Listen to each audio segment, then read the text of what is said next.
अस्सलामुअलैकुम। आज આપણે બનાવે છે ચીઝ કેક, જે છે ઇન્સ્ટન્ટ ચીઝ કેક, જે આપણને ઓવનની જરૂર નથી પડતી બેક કરવા માટે, અને આપણે અંદર જેલેટિન પણ નહીં નાખીએ.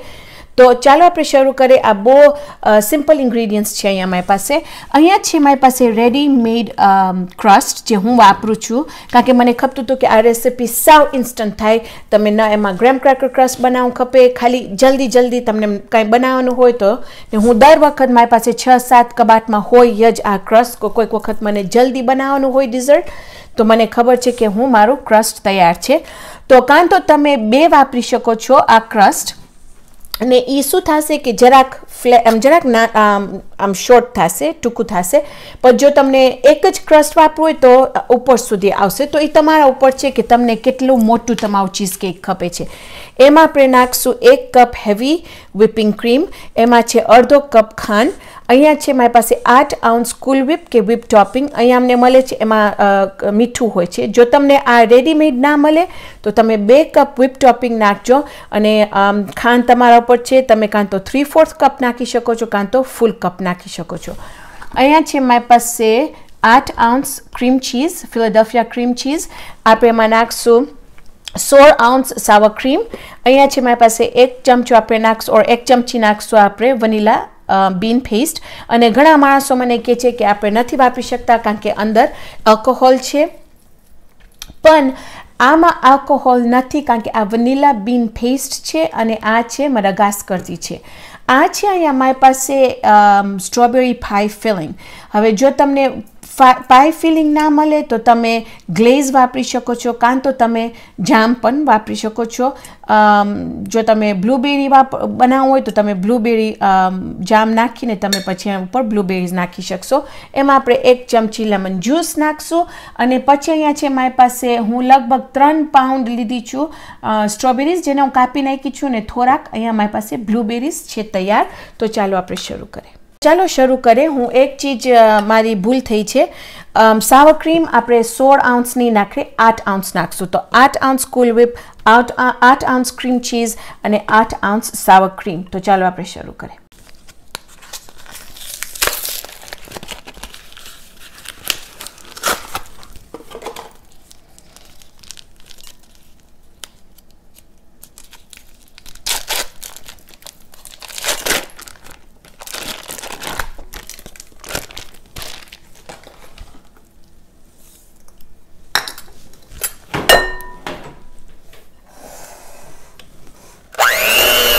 ખપે છે કે આ ફાઇન આપણું સ્મૂથ થઈ જાય, સાવ આમ ફાઇન થઈ જાય. હવે આપણે એની અંદર આ 1 કપ whipping ક્રીમ નાખીને પાછું એને બીટ કરશું.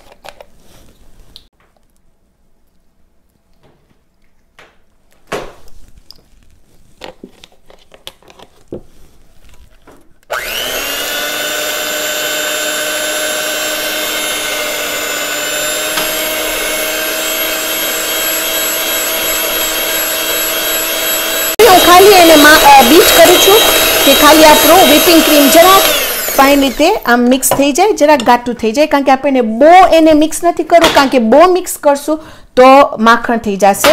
તો હજી આપણે એની અંદર સાવર ક્રીમ પણ નાખવાનું છે, અને કુલ whip પણ નાખવાનું છે. વનીલા,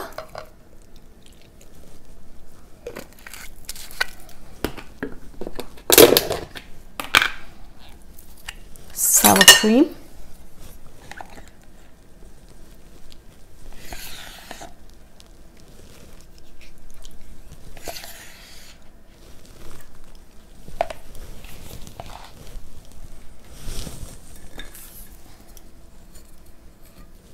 lemon juice or લીંબુનું જ્યુસ,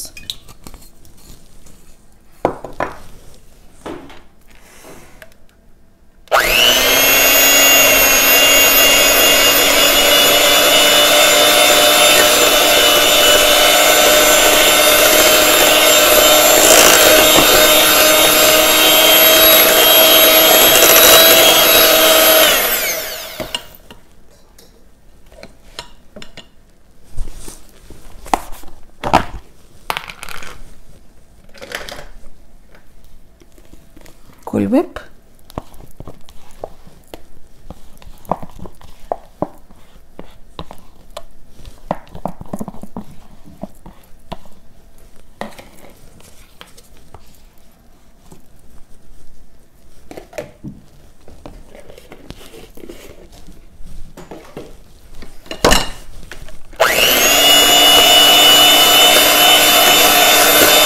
તો તમે અહીંયા જોશો કે આપણું જે આ મિક્સચર છે એ કેટલું ઘાટું છે. તમે જોશો કે આમ એકદમ ફાઇન ઘાટું થયું છે. હવે એટલે આપણે આમાં આપણું જેલેટિન નથી વાપરું ખપતું, અને એકદમ ફાઇન તમે જોશો તો આમ મીઠા જેમ ક્લાઉડ્સ જે આમ એકચ્યુઅલી આમ એક બહુ જ સ્મૂધ ને થીક છે.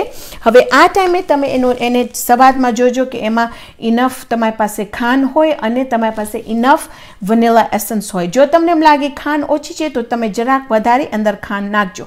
હવે ખાલી એ જ મગજમાં રાખજો કે માઇન્ડમાં રાખજો કે એના ઉપર આ ફિલિંગ જશે ને આ પાઈ ફિલિંગ બહુ મીઠું હોય છે, તો તમને એટલું બધું મીઠું નહીં અંદર આ કરી નાખજો. ખાલી જરાક મીઠું હોવું જોઈએ, પછી આ એના ઉપર હશે તો એનું ટેસ્ટ બરાબર થશે. તો હવે આપણે લઈને આપણા ક્રસ્ટમાં આ નાખી દઈશું. હવે તમને હું બતાવીશ કે હું આ ચીઝ કેક કેવી રીતે આપણે તૈયાર કરશું. ઓકે, અને આ ચીઝ કેક 25 વર્ષ પહેલાં હું જ્યારે હાઈસ્કૂલમાં હતી ને મારા વિવાહ થઈ ગયા હતા, તો ત્યારે તમને ખબર છે કે બધાને પૈસાની જરૂર હોય, તો આ ચીઝ કેક્સ બનાવીને હું ક્રિસમસમાં, ન્યૂ યર્સમાં, વેલેન્ટાઇનમાં વેચતી હતી, અને એ પૈસા મને આખા 6 મહિના કામ આવતા હતા. તો હું તમને બતાવીશ કે આ 25 વર્ષની રેસિપી છે કે જે હું બનાવું છું અને એકદમ બધાને ભાવે છે.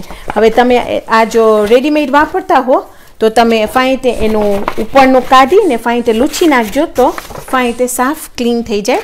ઓકે, પછી આપણે એની અંદર આપણું ફિલિંગ નાખશું. હવે તમે જોશો કે હું એક ભરી લીધી છું આપણું, ને તમને જો એક વાપરવું હોય તો તમે વાપરી શકો છો. ખાલી તમારું ચીઝ કેક આમ મોટું લેયર, આમ થીક લેયર થશે, પણ મને એમ લાગે છે કે આમાં ફાઇન રીતે 2 ચીઝ કેક નીકળે છે, તો મને ગમે છે એમાંથી 2 કાઢવાનું.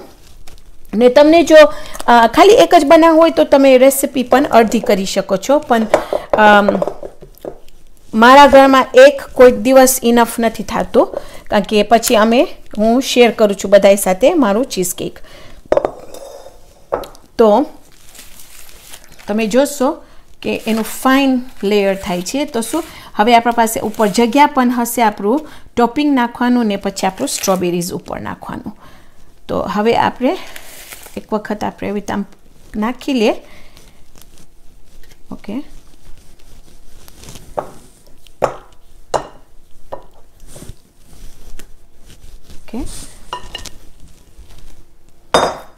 હવે આપણે આપણું પાઈ ફિલિંગ લેશું.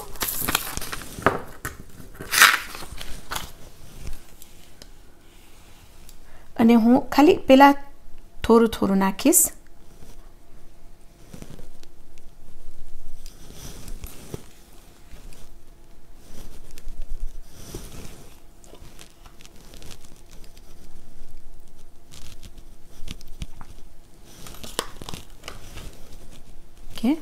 હવે આસ્તેથી આપણે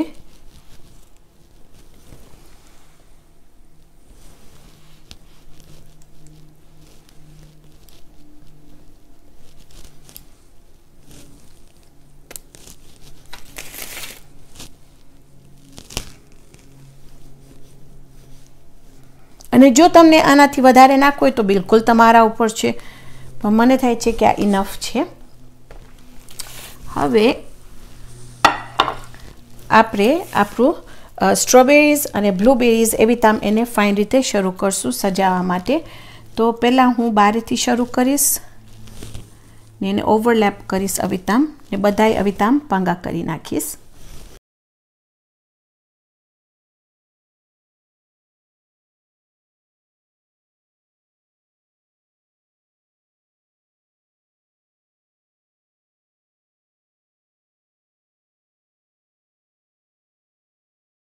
હું આપણા ચીઝ કેક લેયર કરી નાખી છું સ્ટ્રોબેરીઝ ને બ્લૂબેરીઝ સાથે.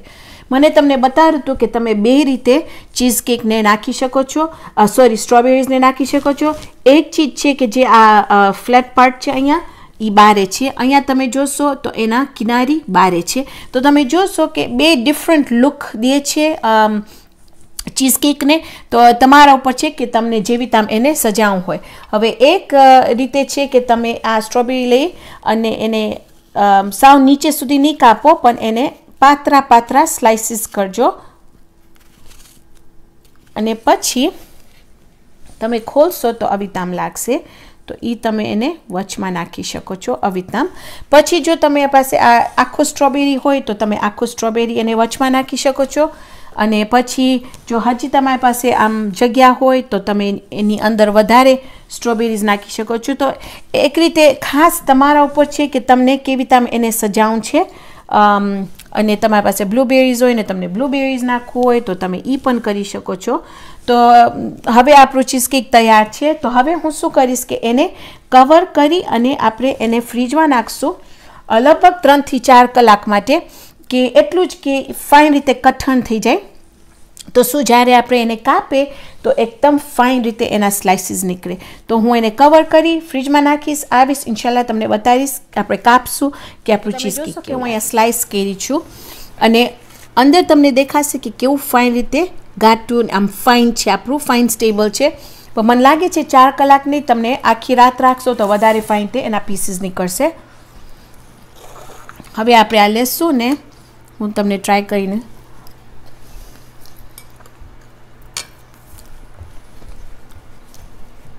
એકદમ ફાઇન થયું છે, એકદમ.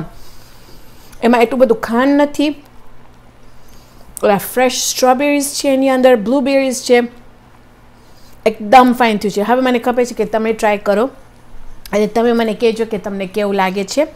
ઇન્શાલ્લાહ આજે આપણે બનાવ્યા આપણું ચીઝકેક સ્ટ્રોબેરીવાળું ઇન્સ્ટન્ટ. આવતી વખતે આપણે બીજી જબરદસ્ત રેસિપી બનાવશું. તો ત્યાર સુધી ખુદા હાફિઝ.